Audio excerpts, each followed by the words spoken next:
We're seeing more and more viral videos of Trump's Gestapo-style federal agents kidnapping, abducting, and deporting ordinary people without criminal convictions just for being brown.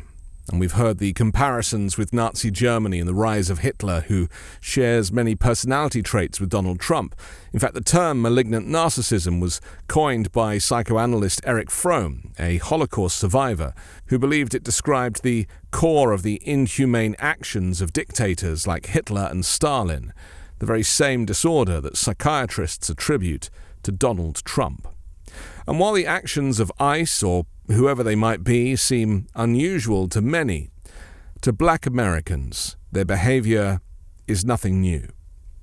You see, in 1935, Nazi Germany enacted two pivotal laws, the Reich Citizenship Law and the Law for the Protection of German Blood and German Honor.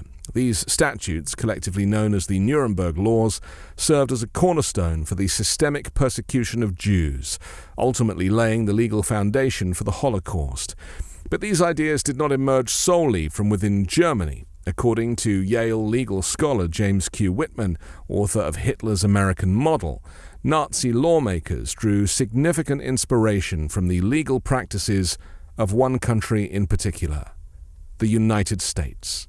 As Whitman explains, early 20th century America was viewed internationally as a leader in racially discriminatory law.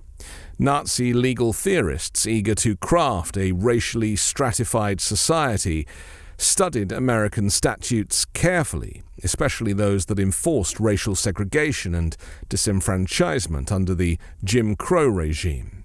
They were especially interested in how the U.S. used its legal system to marginalize black Americans, though ultimately they concluded such laws were insufficient for their goals in Germany. In the eyes of the Nazis, Jim Crow laws were effective in the U.S. because black Americans were already economically and socially marginalized, Whitman said. But in Germany, where Jews were seen by the Nazis as economically powerful and socially integrated, more extreme legal measures were required. What particularly intrigued the Nazis were the U.S. policies that treated certain populations, like Native Americans, Filipinos, and Puerto Ricans, as subjects of the nation but not full citizens. This informed the citizenship aspects of the Nuremberg Laws, which revoked German citizenship from Jews and reclassified them as mere nationals, echoing how the U.S. denied full civic status to groups living under its governance.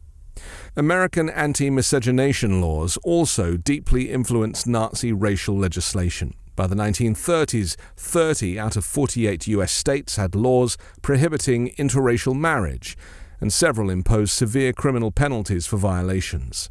The Nazis seized on this precedent as a model for banning marriages and sexual relations between Jews and so-called Aryans. But implementing such a policy required a legal framework to determine racial identity, no simple task in a society where heritage and identity are often complex. Here again, the Nazis turned to American law for guidance.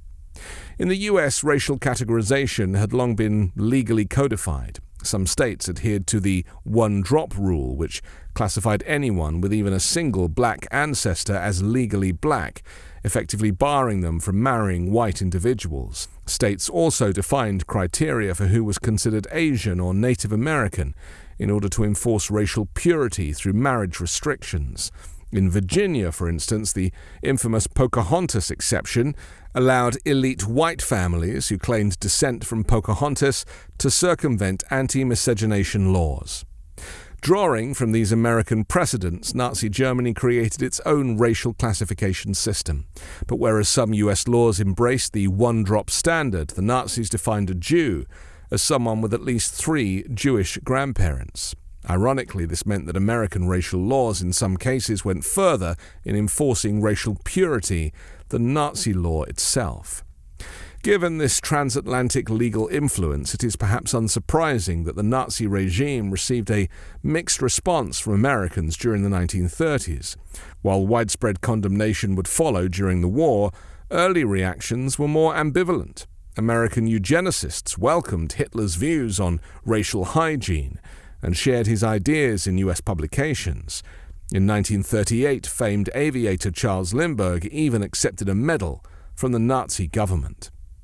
Only after the US formally joined World War II did the public and political establishment embrace an unambiguous anti-Nazi stance. Yet for many African Americans in uniform, the hypocrisy of fighting fascism abroad while enduring racial oppression at home was impossible to ignore.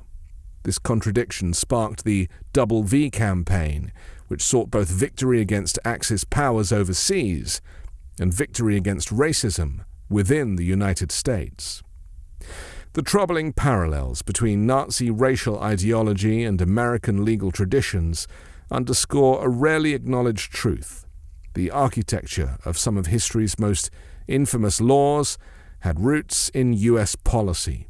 As Whitman argues, Nazi legal minds didn't invent their framework from scratch. They borrowed extensively from a country that had long institutionalized racial hierarchy through its own laws. This movement of white supremacists and eugenicists is not new. They're just back in power. I'm Anthony Davis. You can find me on the 5 Minute News YouTube channel and podcast, on Wednesdays co-hosting Uncovered, and on Sunday on The Weekend Show with Midas Touch.